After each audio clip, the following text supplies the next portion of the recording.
Hey, welcome back everyone. Before jumping on our mysterious person, we are going to study the graphs because without the graphs, every observation is pretty much incomplete. You know why? Because graph teaches and tells us that what pieces and fragments are missing or what we have found. How? Because it consider all the scenarios, observation and reality. So we can have a real check in the graphs. So let's jump on the graphs. So first graph is quite obvious and simple. First graph is about the intensity of light. So one place we take intensity of light of course. So I am just writing intensity. And in the second place we are going to write photo current. So here is our photo and here is our current. Well, you can write simply I, right? So how the graph goes like a straight line. That's it. So what this relationship is showing, the relationship is showing that number of photons that is emitted is directly proportional to intensity of light. Intensity of light.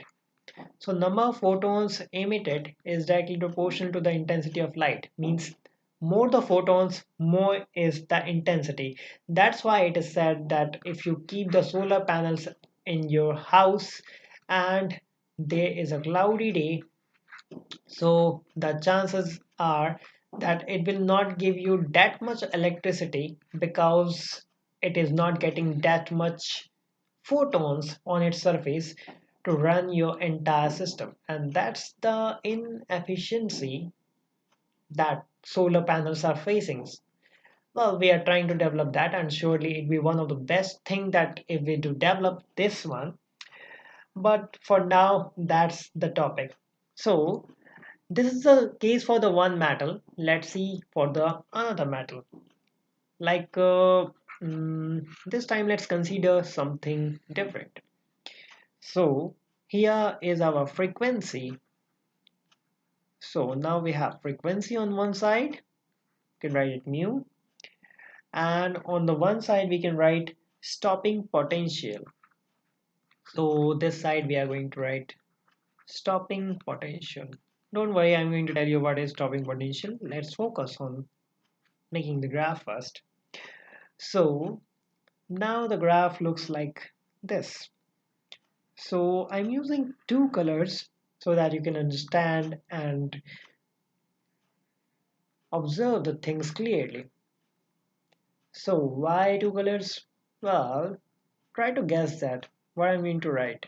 I'm going to write metal A and here I'm going to write metal B. Imagine that you have magnesium and in another hand you have zinc. So both cannot start or both threshold frequency cannot be the same.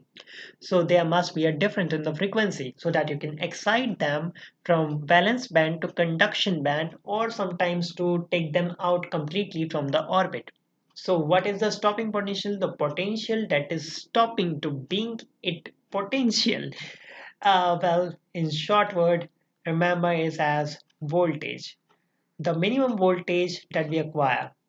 So that will going to be different, surely be the different for two different metals because they both have different number of uh, capacity to attract from the nucleus and the electrons interaction. If you can, we can also take three metals, four metals, and all metals, but we have just more lines over it. So I decided to go with just two. So I think now you have understood that what is happening in here. In past two graphs, we have learned quite a lot. So what we are going to learn next, we are going to learn two more observations in the next video and then finally our long lasting wait is going to over for the person, our mysterious person. So stick with me. Take care. God bless.